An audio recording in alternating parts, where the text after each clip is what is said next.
I teased a bit earlier, I'm going to invite Mr. John Harthorne from MassChallenge, one of the biggest accelerators in northeast part of the states, and Jayoung Yoon as well from StyleShare, which happens to have participated in the 2011 MassChallenge program, to the stage. Thank you very much for a roundtable discussion, aka Fireside Chat, under the title of Cross-Border Venturing with the United States.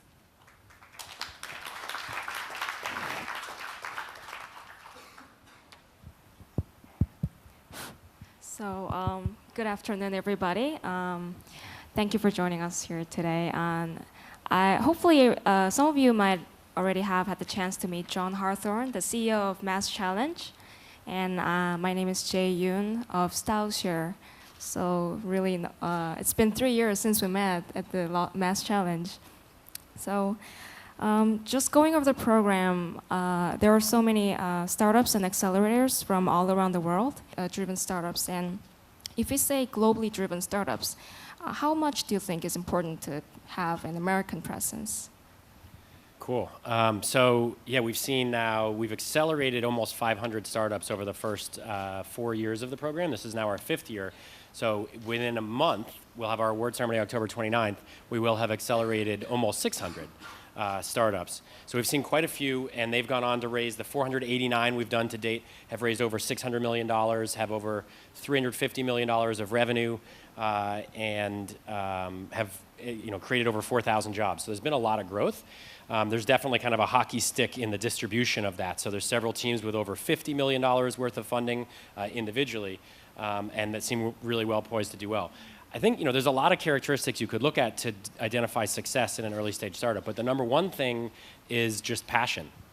That's it. Like honestly, the number one thing I look for in a startup is an almost irrational attachment to their concept. And in fact, not the specifics of the detail of the business, because the business plan is almost definitely going to change. Like they're almost definitely wrong about how to approach the market or the specifics of the plan, but the idea, the values, the market space in which they work, they need to be really, really devoted to that. So Jay, I think, is a great example of this, who, as a college student, came with 4 guys on our team over to Boston, thousands of miles away. It's a 13-hour, 15, 16-hour flight. Yeah. Right, and we weren't covering those costs, so that was out of pocket to pay for the flights and the housing and everything.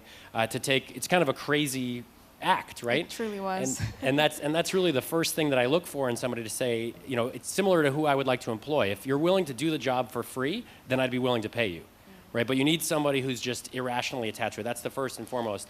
And then obviously you look for a reasonably good sized market, a good technology, and the sort of skills to get there. But if they're passionate, they'll find the skills, they'll find the market, they'll figure out the business plan.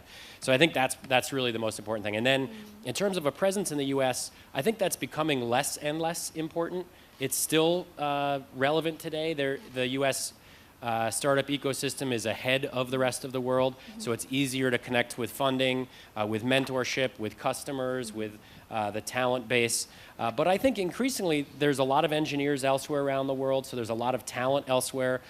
Growing markets are not necessarily all in the U.S. I mean, I think it is very relevant to have a U.S. presence, but not critically relevant. While we have just about 30 seconds left, Jay, why don't I turn it back to you, and why don't you tell us a little bit about what your goals are for